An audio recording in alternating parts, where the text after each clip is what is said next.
Quoi que tu rêves d'entreprendre, commence-le. L'audace a du génie, du pouvoir et de la magie. Une citation de Van Goethe que je crois qui est un peu d'actualité avec la conférence aujourd'hui. Donc à tous, je vous souhaite une excellente conférence et je repasse la parole à notre vice-président pour présenter notre conférencière aujourd'hui. Merci Cindy. Donc, en effet, nous avons la chance d'avoir avec nous Madame Laurence Bozek, qui possède un profil fort intéressant. Premièrement, Laurence est une coach professionnelle et spécialiste en communication interpersonnelle. Elle aide les entrepreneurs, les associés, les entreprises familiales à fluidifier le socle relationnel sur lequel repose leur entreprise. Forte d'une approche éco-responsable, la sienne est tridimensionnelle et repose sur trois grands principes: l'incarnation d'un leadership génératif, l'adoption de l'écologie relationnelle et la pratique d'une communication zéro déchet. Détentrice d'un diplôme d'État d'éducatrice spécialisée et formée en systémique familiale en France, pendant 18 ans, Laurence a mis ses compétences relationnelles au service des familles dans le contexte particulier de la protection de la jeunesse. Elle possède aussi une certification en PNL, programmation neurolinguistique, qu'elle a acquis en 2017. Son approche est donc simple, humaine, efficace et claire. Ses clients saluent sa capacité d'adaptation durant le coaching, la personnalisation de ses formations, sa disponibilité et son écoute. Nous avons donc la chance d'avoir, encore une fois, je le répète, Madame Laurence Bozek, et c'est une conférence qui se veut interactive. Nous encourageons donc les gens à laisser leurs commentaires dans le chat au fur et à mesure de la présentation et nous profiterons de la présence de Laurence pour justement répondre à vos interrogations et discuter avec vous. Sur ça, je cède la parole à Madame Bozek et je vous souhaite une excellente conférence. Merci Patrick, merci beaucoup à la Chambre de commerce, merci à Cindy pour ton invitation. Effectivement, c'est de nos échanges que la conférence de ce matin est née sur les virus de la pensée et je suis ravie de pouvoir vous la partager ce matin et j'espère que ça va aider un maximum d'entrepreneurs à modifier un petit peu leur façon de penser par rapport à la relance et que ça va leur donner justement le goût de se relancer autrement et avoir une perception que c'est beaucoup plus facile que cela n'y paraît. Alors, je vais sans plus tarder commencer également et vous partager ma présentation. Et je vais juste vous mettre un peu plus par là. Et effectivement, comme le disait Patrick, s'il y avait des questions au fur et à mesure, n'hésitez pas à les poser, puis on verra. Je m'arrangerai pour pouvoir y répondre au fur et à mesure. Je demande juste à Patrick et à Cindy d'être attentifs au temps, parce que passionnée comme je suis par le sujet, c'est possible que je me laisse emporter au-delà des minutes qui nous sont accordées. Donc, je vous confie la mission d'être le gardien de mon temps. C'est correct pour vous? Merci. Alors, les virus de la pensée, de quoi s'agit-il? Allons tout de suite dans le vif du sujet. Le terme de virus de la pensée, c'est d'abord une métaphore qui a été proposée par Robert Dilts pour décrire quoi? Pour décrire la transmission d'une idée ou d'une croyance négative d'une personne à une autre. Et avant d'aller plus dans le détail sur ce que c'est précisément que cette transmission, deux mots sur Robert Dilts et puis sur le docteur Monsampes, que je me permets de citer. Robert Dilts est un chercheur, un auteur, un écrivain et un grand coach qui a coaché des personnes comme Steve Jobs, par exemple, qui est issu comme lui de la Silicon Valley et de ces entrepreneurs de la nouvelle génération dont beaucoup ont émergé dans la Silicon Valley et qui a écrit de nombreux livres. Je vous invite à aller googler son nom, vous verrez l'ampleur de son œuvre. Et la métaphore du virus de la pensée, il la développe plutôt dans le contexte de la santé pour expliquer un petit peu certaines façons de penser qu'on a par rapport aux maladies. Et le docteur Monsampes fait la même chose, lui, en France, avec notamment l'Institut Repère. Et ce que je propose, moi, ce matin, c'est de transposer un petit peu leur vision des choses, des virus de la pensée, du contexte médical, au contexte qui nous intéresse ce matin, qui est celui de l'entrepreneuriat et de la relance. Alors, tout d'abord, pourquoi utiliser la métaphore du virus? C'est parce que pour Robert Dilts, il y a un fonctionnement similaire entre un virus biologique, un virus informatique et ce qu'il a donc appelé le virus de la pensée. 5 points communs. Le premier, c'est qu'il y a dans les 3 cas une notion de transmission et d'infection. Deuxième point, c'est qu'un virus biologique comme un virus informatique, et donc aussi un virus de la pensée, ce sont des virus qui peuvent causer de profonds dégâts. Le troisième point commun, c'est que un virus, c'est une partie incomplète d'un programme. Un virus biologique, par exemple, les généticiens nous diraient qu'il y a un bout de leur formule génétique qui est commune. C'est pour ça que le corps va l'accepter, mais la fin de la formule est différente. Et bien avec un virus de pensée, c'est la même chose. Ce sont des pensées isolées. Ce n'est pas un programme complet de pensée. Le quatrième point commun, c'est que ces 3 types de virus-là ne sont pas vivants. On ne peut pas tuer un virus biologique comme on ne peut pas tuer un virus de la pensée. Ce qui fait que le 5e point commun, c'est que la seule solution dans ces 3 types de virus-là, c'est de s'immuniser ou d'installer, comme on le fait par rapport au virus informatique, des antivirus. Un virus de la pensée, c'est donc, dans la définition que j'ai donnée tantôt, on parle de transmission d'une idée ou d'une croyance négative. Donc un virus de la pensée, c'est une forme particulière de croyance. Je vais prendre le temps d'expliquer ce que c'est qu'une croyance, parce que là, il ne s'agit pas du tout de croyance dans le terme religieux du terme, mais dans ce que nous, on appelle en PNL, en programmation neurolinguistique, les croyances, c'est une affirmation qui est dite soit sur soi-même, sur les autres, sur le monde, ce qu'on appelle une généralisation, et qu'on forme à partir d'une expérience personnelle. C'est-à-dire, on a l'expérience de quelque chose en particulier, on en dégage une pensée, quelque chose auquel on croit, et puis on va généraliser ça de façon à un contexte plus global. Je vais donner un exemple dans quelques instants. Et les croyances en PNL, on ne se demande pas si c'est vrai ou si c'est faux, on se demande si c'est aidant pour la personne qui a cette croyance-là ou si c'est limitant dans l'atteinte d'un but, d'un objectif ou d'un projet qu'elle a. Exemple, pour que ce soit un petit peu plus concret pour tout le monde, exemple de croyance sur l'entrepreneuriat, puis j'ai un petit test à vous proposer, Cindy et Patrick, c'est parmi les 3 croyances que j'ai écrites là, de dire pour l'un et l'autre, si vous voulez vous prêter à l'exercice, laquelle serait aidante pour vous et laquelle serait limitante, sachant que vos réponses peuvent être très différentes, puisque la perception est vraiment individuelle. Cindy, tu pourrais penser que telle croyance va être aidante pour toi, et Patrick, tu peux penser que la même croyance va être limitante pour toi. Ce sont des croyances que j'ai comme ça imaginées, puis à partir de ce que mes clients entrepreneurs me disent. Donc pour moi, l'entrepreneuriat, c'est trop d'incertitudes. Formulé comme ça, c'est une affirmation qui est une forme de croyance. Idem, pour réussir en tant qu'entrepreneur, il faut du courage, de l'audace, de la persévérance et bien s'entourer. 3e exemple, quelqu'un qui sait entreprendre, c'est quelqu'un qui n'a pas froid aux yeux. Déjà, première question, est-ce que, je m'adressais en tout cas à Cindy et Patrick, ces exemples-là vous donnent une idée plus concrète de ce que peut être une croyance?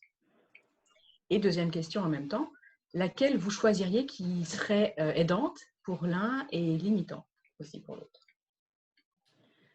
Ben, je vais me lancer pour ma part, Laurence. Moi, la deuxième serait celle qui serait aidante. D'ailleurs, elle se rapporte beaucoup avec la citation que j'ai. C'est à propos. Exact. Donc, moi, c'est vraiment celle-là qui me motive le plus. La première, par contre, serait limitante pour moi, beaucoup plus. C'est l'incertitude, tout ça, ça serait limitant pour moi. Mm-hmm. Pour moi aussi, je dirais la première, ça serait la limitante. On met l'emphase sur les incertitudes, alors que la deuxième, je sens que c'est plein de belles qualités à mettre à l'avant. Puis on a aussi le mot bien s'entourer, donc on a comme des associations positives. OK, parfait. Et puis, si je prends moi l'exemple de la 3e, elle peut être un entrepreneur qui dit quelqu'un qui sait entreprendre, c'est quelqu'un qui n'a pas froid aux yeux. Pour un entrepreneur, ça peut être une croyance extrêmement aidante.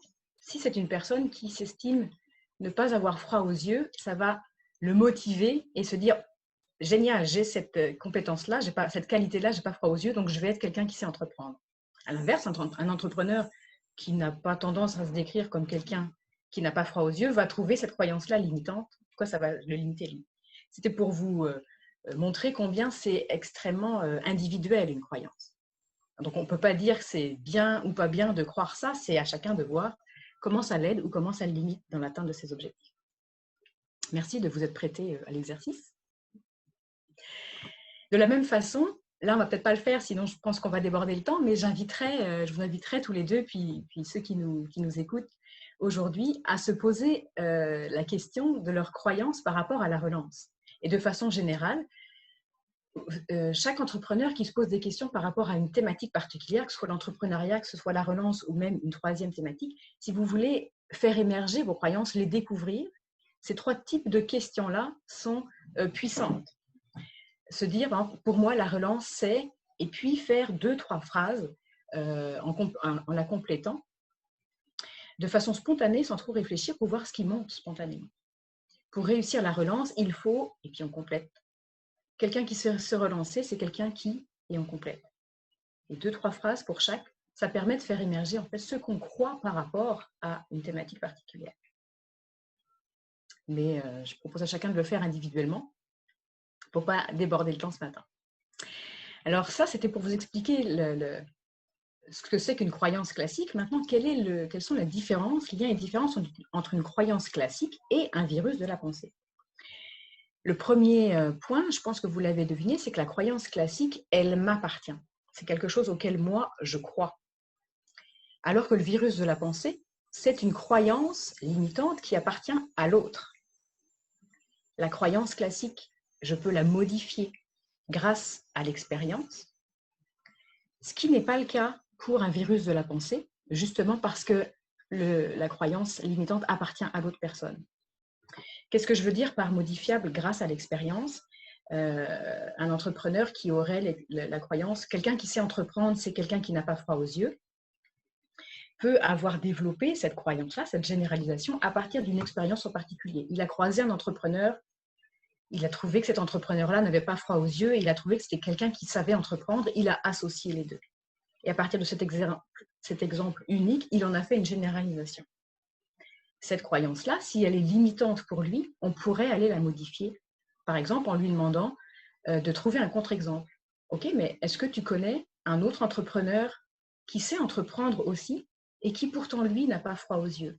Et là, l'entrepreneur se met à chercher. Ah oui, effectivement, j'ai un tel, il sait vraiment bien entreprendre, mais il ne s'est jamais décrit comme quelqu'un qui n'a pas froid aux yeux.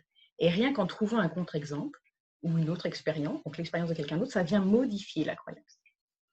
On ne peut pas faire ça avec un virus de la pensée, parce que la croyance ne nous appartient pas. On va voir plus tard, de fait, comment on fait. Est-ce que pour l'instant, ça va bien, ou est-ce qu'il y a déjà des points d'éclaircissement à avoir ou des questions, avant que je poursuive? C'est bon? Tout est correct? OK. Oui. Donc, en résumé, un virus de la pensée, c'est une croyance limitante d'une personne et qui est transmise, j'ai mis sournoisement, insidieusement, parce qu'elle est transmise le plus souvent de façon involontaire et inconsciente à une autre personne. Qu'est-ce que j'entends par là? C'est que le virus, il est présupposé, il est invisible à l'œil nu, il est inaudible en surface, il est imperceptible au premier abord, il est caché sous la surface. Prenons un exemple de croyance qui est liée à l'entrepreneuriat et à la relance. Un entrepreneur qui dirait à un autre, en cette période de Covid, « Ton entreprise a l'air mieux que ce que je croyais. » D'après vous, quel pourrait être le message présupposé en dessous de ce message-là dit en surface? On pourrait remettre dans le contexte. L'entrepreneur. Ah oui, ton entreprise a l'air mieux que ce que je croyais. Je vous sollicite Cindy et Patrick. En toute simplicité. Avec le ton, on sous-entendait que l'entreprise allait mal. Puis écoute, finalement, c'est pas si pire que ça, mais j'avais pas tant confiance. Exactement. Merci Patrick. La présupposition en dessous pourrait être « Je pensais que tu allais faire faillite ». C'est-à-dire qu'il y a une différence entre le message exprimé en surface et celui qui est présupposé. Et on s'entend, vous allez le voir après, que la présupposition, elle est faite par l'entrepreneur qui reçoit, qui écoute la phrase, la croyance. Mais un autre exemple, pour illustrer ça, une autre croyance, il faut une volonté de faire pour s'en sortir. Donc remettez ça dans le même contexte, deux entrepreneurs qui échangent par rapport à la relance, comment on peut faire pour s'en sortir, et un qui dit à l'autre, ouais, tu sais, il faut une volonté de faire pour s'en sortir. L'entrepreneur qui reçoit ce message-là, qu'est-ce qu'il pourrait y avoir comme autre message présupposé en dessous? Est-ce que là, c'est toi, Cindy, qui ose une réponse? Bon, en fait, là, encore une fois, c'est le manque de la volonté de faire de la part de l'entrepreneur qui le reçoit. Et même sans le ton, je dirais que le choix des mots choisis aussi peut faire en sorte qu'on reçoit le message. Exactement. Parfait. Vous êtes champion du monde. Je ne vous avais même pas prévenu que je vous mettrais à contribution. Et Cindy, tu fais un lien avec l'idée que je veux partager maintenant, c'est que effectivement, une même phrase qui est exprimée peut représenter à la fois un fait, une croyance aidante ou un virus de la pensée. Si je reviens avec l'autre exemple, il faut une volonté de faire pour s'en sortir. Deux entrepreneurs qui échangent, puis l'un dit à l'autre, tu sais, je suis allée interroger 5 entrepreneurs, j'ai trouvé qu'ils s'en étaient bien sortis pendant cette pandémie-là. Puis j'arrive au constat suivant, ils m'ont tous dit la même chose, il faut une volonté de faire pour s'en sortir. Là, cette phrase-là, cette même phrase, fait plutôt référence à un fait qui est rattaché au fait d'avoir interrogé 5 autres entrepreneurs. La même phrase, dite peut-être là sur un ton différent, « Hey, tu sais, il faut une volonté de faire pour s'en sortir. » S'il était ajouté derrière, et toi et moi, on l'a cette volonté de faire, on va s'en sortir. Ça peut devenir une croyance aidante. Mais si elle est exprimée de la façon dont je l'ai fait la première fois et qui vous a permis de décoder le message présupposé, là, on a affaire à un virus de pensée potentiel. Donc, tout le non-verbal, le ton et toute la gestuelle, tout le non-verbal associé à la phrase est un indicateur de ce avec quoi on est en face, si c'est un fait, une croyance aidante ou un virus de la pensée. Quand il s'agit d'un virus de la pensée, quels sont les 3 impacts majeurs? Un sentiment de culpabilité qui émerge, un sentiment de confusion et une remise en question. Un entrepreneur qui reçoit comme un virus de la pensée, il faut une volonté de faire pour s'en sortir et qui, après une phrase comme celle-là, se sent confuse, commence à se remettre en question. Mais c'est vrai, il a peut-être raison, puis moi, une volonté de faire, j'en ai pas. Je ne suis pas quelqu'un qui a une volonté de faire. Là, le sentiment de culpabilité embarque. Est-ce que c'est vraiment une bonne idée que j'essaie de me relancer? Est-ce qu'au contraire, je ne devrais mieux pas tout laisser tomber et puis passer à autre chose? Vous voyez un petit peu tous les sentiments qui émergent à ce moment-là. Et ça, ce sont des signaux importants qui vont nous permettre justement, qui vont nous servir de détecteurs de virus de la pensée. Je vais y revenir un peu plus tard, mais juste avant, je voulais préciser que les virus de la pensée peuvent avoir 2 sources. Celles que j'ai utilisées dans mes exemples, ce sont une source individuelle. C'est une personne qui fait part d'une de ses croyances à une autre personne. Mais les virus de la pensée peuvent aussi avoir une source collective. C'est ce qui est transmis, donc ce que nous, en tant qu'entrepreneurs, on va entendre, on va lire, on va voir, qui est transmis par un collectif à une autre personne. Et je pense, si je prends ton exemple, par exemple, Cindy, quelque chose que tu lis qui vient de la chambre des notaires et qui provoque en toi une remise en question, de la confusion, un sentiment de culpabilité, peut potentiellement être constitué pour toi un virus de la pensée qui est transmise vers cette autorité collective-là. C'était juste pour préciser que ce n'est pas simplement une transmission d'une personne à une autre. Est-ce que ça va toujours? Oui, c'est bon. On continue. Pour donner un exemple, j'ai pris une entreprise familiale, pour donner un exemple d'une source individuelle de virus de la pensée. Exemple d'une croyance limitante d'un père transmise à son fils. Ah, tu sais, mon fils, pour s'en sortir, ça prend vraiment, vraiment beaucoup de courage et de persévérance. Là, c'est la croyance de l'un sur l'autre. Une source collective qui est fréquemment présente dans les entreprises familiales, c'est celles qui sont transmises depuis des générations.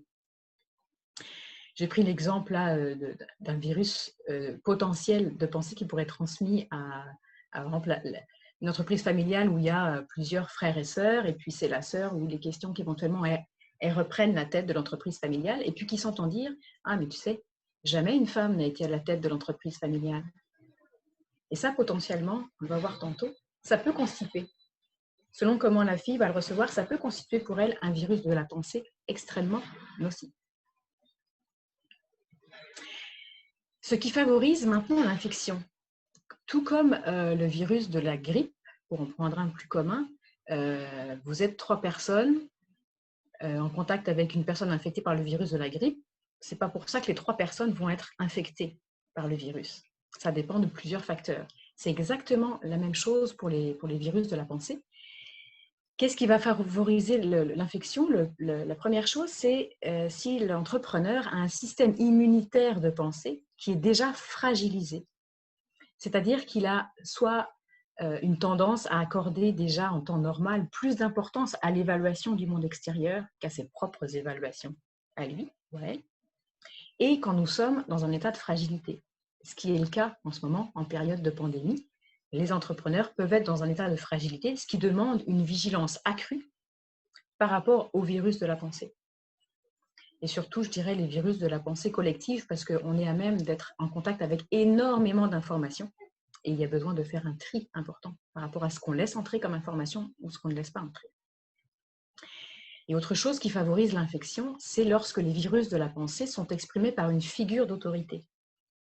Donc, dans le cas d'une entreprise familiale, par exemple, les parents, l'autorité familiale, mais dans le cadre d'entrepreneurs, par un mentor, par une autorité entrepreneuriale, où je donnais l'exemple avec Cindy, par exemple, par rapport à la chambre de notaire. Le même message pour Cindy exprimé par son voisin ou pas exprimé par la chambre de notaire n'aura pas le même impact sur toi.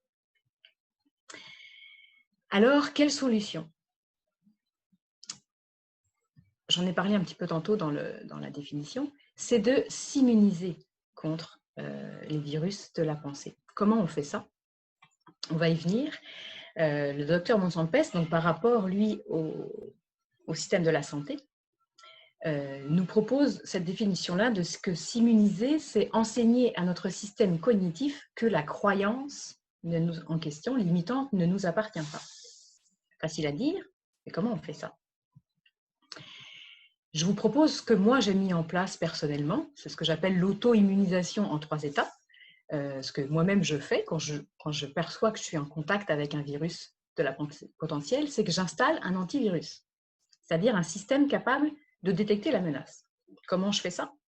Je suis très, très à l'écoute des signaux dont j'ai parlé tantôt. Donc, il s'agit de prêter attention à ses perceptions, à ses sensations. Et en particulier, les 3 que j'ai nommés tantôt, la confusion, la remise en question et le sentiment de culpabilité. Quand vous êtes dans un échange avec une autre personne, un autre entrepreneur, quand vous êtes en contact avec un article que vous lisez, une vidéo que vous écoutez, et que ces 3 éléments-là surgissent, c'est là le signe qu'il y a potentiellement un virus de pensée qui est présent. Donc, d'être à l'écoute de ces signes-là, c'est vraiment la première étape pour réussir à les détecter. Ensuite, qu'est-ce qu'on fait? On identifie la croyance limitante qui est exprimée quelque part. C'est-à-dire qu'on va aller chercher ce qui est présupposé, ce qui n'est pas visible à l'œil nu. Et comment on fait ça? Eh bien, il s'agit à travers ce qui a été dit par l'autre personne, à travers ce que j'ai lu ou ce que j'ai vu, il s'agit de prendre le temps de repérer ce qui a déclenché les précédents ressentis et sensations. Ça permet de mettre des mots sur l'intangible, c'est-à-dire ça permet ce qu'on a ressenti, qui étaient nos premiers signaux extérieurs, ça permet de les mettre en mots et de les faire remonter à la surface. La 3e étape va être ensuite de trier les informations par rapport à ce qu'on aura fait remonter à la surface. Il s'agit de trier les informations entre ce qui va m'aider et ce qui va me limiter. Donc, il s'agit de repérer ce qui est utile pour moi et ce qui est nocif. Je marque juste un à la fin de ma présentation, j'ai mis 2 articles de Robert Dills et puis du docteur Monsampes qui sont très, très complets par rapport au virus de la pensée, puis que j'inviterai chacun à aller lire. Et dans un de ces articles, le docteur Monsampes propose aussi 2 techniques dont il explique le protocole sur comment faire pour trier les informations. Donc, si certains veulent aller plus loin, ils pourront y avoir accès. Et donc, quand on trie les informations, une fois qu'on a fait ça, quel résultat on obtient? Eh bien, on peut laisser entrer en nous ce qui va nous être utile et laisser à l'extérieur ce qui nous est nocif. Alors, si je prends un exemple pour illustrer tout ça, si je reviens à la croyance, un frère, donc dans le cadre d'une entreprise familiale, un frère qui exprime à sa sœur « Ouais, mais tu sais, Joséphine, jamais une femme n'a été à la tête de l'entreprise familiale. » Joséphine reçoit ça. Qu'est-ce que ça provoque en elle? Sentiment de confusion, commence à se remise en question. Il n'a pas tort, mon frère, c'est vrai, jamais une femme n'a été à la tête de l'entreprise familiale. Je suis partie où avec cette ambition-là, moi?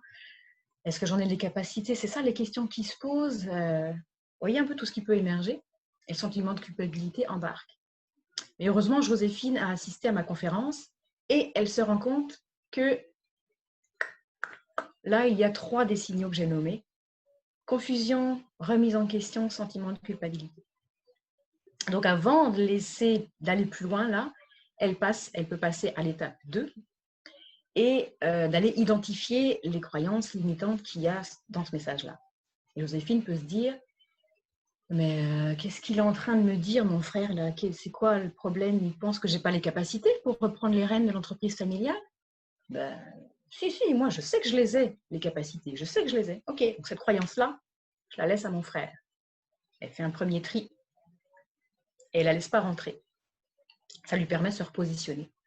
Deuxième croyance que ça peut lui faire émerger, une deuxième idée, c'est vrai que le conseil de l'administration, si ça se trouve, se dit la même chose que mon frère et ils ne vont peut-être jamais mettre de l'avant ma candidature, ça va les freiner. Ça me donne une idée. Prochain conseil d'administration, je vais leur poser la question. Je vais dire, merci mon frère de m'avoir permis de faire émerger cette question-là. C'est vrai que jamais une femme n'a été à la tête de l'entreprise familiale. Vous, conseil d'administration, est-ce que ça vous fait peur? Est-ce qu'on peut en parler? Et là, ce que ça fait émerger, la croyance du frère, Joséphine peut laisser entrer ça, parce qu'elle en a déduit quelque chose de constructif pour avancer dans son projet de reprendre la tête de l'entreprise.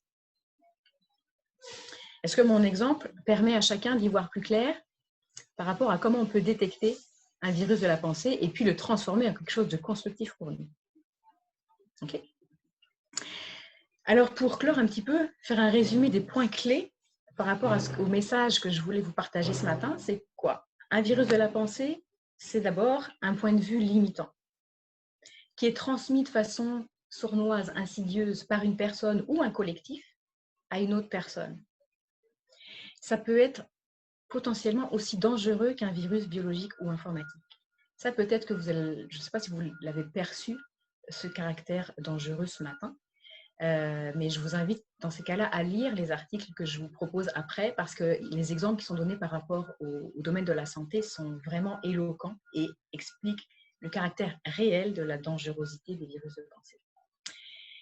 Troisième point, oui, comme on veut, un virus, eh bien, c'est bon d'apprendre à le détecter en installant ses propres antivirus de pensée. Puis moi, je vous ai proposé ma solution à moi, qui est d'être à l'écoute des signaux, qui est d'identifier le message qui est présupposé et puis qui est ensuite de trier l'information pour savoir ce que je laisse entrer et ce que je laisse à l'extérieur.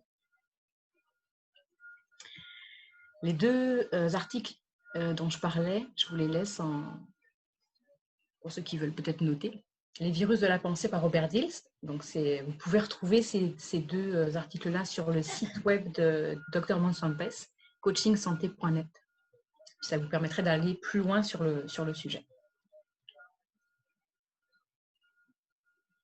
S'il y en a qui veulent me poser des questions par après, je laisse aussi mes coordonnées si besoin. Il ne faudra vraiment pas hésiter. Je suis disponible pour répondre à toutes les questions. Super, bien, merci beaucoup, Laurence. C'était vraiment très intéressant. Je pense qu'on en a tous beaucoup appris puis touché à des sujets que parfois, implicitement, qui se passe dans notre réalité, mais qu'on ne conscientise pas. Tu as vraiment su mettre le doigt sur plusieurs aspects. Entre autres, moi, j'ai beaucoup aimé la métaphore du virus, à quel point c'était adéquat comme comparaison. Ensuite, on est rentré aussi dans les pensées militantes, comment on réalise qu'au day-to-day, on peut facilement se trouver dans des contextes comme ça, mais on ne réussit pas à l'identifier. Ce qui est intéressant, c'est que tu ne t'es pas juste arrêté aux impacts où tu disais qu'il y avait la confusion, la culpabilité, la remise en question, mais tu as aussi vraiment proposé un framework pour identifier un peu, résoudre ces solutions. Donc, on disait installer un antivirus, identifier les croyances limitantes, trier les informations. Donc, déjà, on a des bonnes bases pour non seulement identifier la situation, mais déclencher des résultats positifs, alors qu'initialement, on était plus en ressentant des émotions négatives, on les change en résultats de pratique pour les entreprises, pour les gens impliqués. J'ai personnellement beaucoup aimé, puis je pense que les participants aussi. Est-ce que justement, les participants avaient des questions pour Laurence Seltan, présente avec nous, n'importe quoi? Patrick, si tu me permets, en attendant qu'il y ait des questions de nos participants, je voulais juste, peut-être pour ma part, poser une question à Laurence. Déjà, tu nous as bien mis, Patrick et moi, on the spot, comme on dit, on s'y attendait pas. À mon tour, j'ai une question un peu hors de ta conférence, mais un peu, ça m'a fait penser à cela. D'emblée, dans ta conférence, tu mentionnais qu'on ne peut pas tuer un virus. Donc, après, tu nous as présenté comment peut-être le voir et installer un antivirus. Mais cela m'a fait penser à, lors de du forum qui a eu lieu le 9 juillet dernier, nos panélistes, Henri-Paul Rousseau et Rémi Quirion, nous parlaient un petit peu de ça et l'un d'entre eux a apporté l'affirmation de ne pas penser à l'après-COVID, mais à l'avec-COVID. Moi, j'ai trouvé ça, cette formulation géniale et j'aimerais savoir ce que tu en penses, toi. Maintenant on parle de relance et tout, quelle est ta vision, ta pensée pour l'avec-COVID ou l'après-COVID? Je suis tout à fait d'accord avec l'avec-COVID parce qu'il n'est pas question de créer demain quelque chose qui va ressembler à ce qu'on a connu hier. Le contexte, c'est avec ce qui se passe aujourd'hui, qu'est-ce que je crée de nouveau qui tient compte de cette réalité-là? Aussi parce que, je ne sais pas pour vous, mais moi, mes projets, là, actuellement, s'il n'y avait pas eu la Covid, je ne serais pas dans ce type de projet-là. La Covid m'a servi de déclencheur pour certaines prises de conscience, puis à orienter vraiment ma pratique. Et j'espère que c'est le cas pour tous les entrepreneurs. Si certains se disent, je vais passer combien de trimestres à atteindre ce que je faisais avant, c'est presque comme une croyance limitante. Parce qu'il ne s'agit pas de retrouver ce qu'on a connu dans le passé, il s'agit de créer quelque chose de nouveau qui tient compte du contexte actuel. Et ça, c'est une façon de penser aussi. Le leadership génératif, c'est ça, c'est créer quelque chose qui n'a jamais existé auparavant. Et la période actuelle nous amène dans cette façon de penser-là. L'idéal, ce serait que tous les entrepreneurs soient formés dans ce type de leadership parce que c'est une façon de penser qui est la plus adaptée, je trouve, à ce qu'on a besoin pour développer toutes nos entreprises avec la COVID, en tenant compte de cette réalité-là. Merci Laurence, j'adore la réponse, merci. On dirait qu'elle était préparée, mais c'est vraiment très inspirant aussi pour, en fait, j'espère pour nos participants, pour les entrepreneurs, quand tu dis de développer cette nouvelle façon de faire et ne pas s'attendre à revenir à ce qu'on connaissait avant, mais d'aller de l'avant avec ce qu'on a vécu. Donc voilà. Patrick, je crois que qu'il y a des questions. Oui, en réalité, c'est ça. On a un beau commentaire de Tanina qui mentionne le superbe atelier. J'ai retenu l'importance d'apprendre à désapprendre. Puis je pense que c'est un concept que tu avais bien abordé, qui peut être contre-intuitif initialement, mais je ne sais pas si tu voulais élaborer là-dessus pour justement Tanina. Tanina a tout compris, c'est absolument essentiel. Ça veut dire de ne pas rester sur ses acquis, sur comment on a fonctionné avant, donc ce qu'on a appris à faire avant. Tout entrepreneur qui sait se remettre en question puis désapprendre pour réapprendre autre chose, ça va être beaucoup plus facile pour lui la relance. Et je voulais aussi, ça me fait penser à un autre message que je souhaite partager, c'est que comment nous pensons détermine les actions que nous posons. Et ce sont les actions que nous posons qui déterminent les résultats que nous obtenons. Donc, si on n'est pas satisfait aujourd'hui des résultats qu'on obtient, qu'on veut obtenir des résultats différents, avant de passer à l'action ou avant de poser les mêmes actions ou même des actions différentes, ça demande d'aller regarder et de changer, si besoin, comment nous pensons. Parce que c'est à la source. C'est en transformant comment on pense, on va pouvoir avoir l'idée de nouvelles actions qui vont permettre de générer de nouveaux résultats. C'est comme ça que ça fonctionne. Donc, ce n'est pas une perte de temps d'aller voir comment on pense et si on a des croyances limitantes à les défaire et puis à détecter les virus de pensée extérieurs. Bon, bien, c'était très intéressant. Je pense que ça fait le tour des questions. Merci encore, Laurence. Pour nous, ça conclut l'atelier sur justement les virus de la pensée. Et c'était aussi notre 3e conférence dans le cadre justement de la relance économique COVID, avec COVID, post-COVID, effectuée par la relève.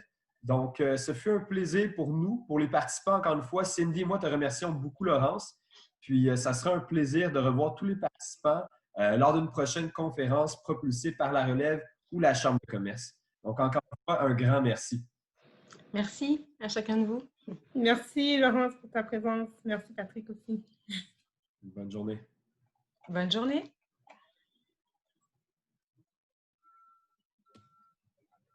Donc, on vous laisse la citation que Cindy Gabriel a fait au début de la présentation. Quoi que tu rêves d'entreprendre, commence-le. L'audace a du génie, du pouvoir, de la magie.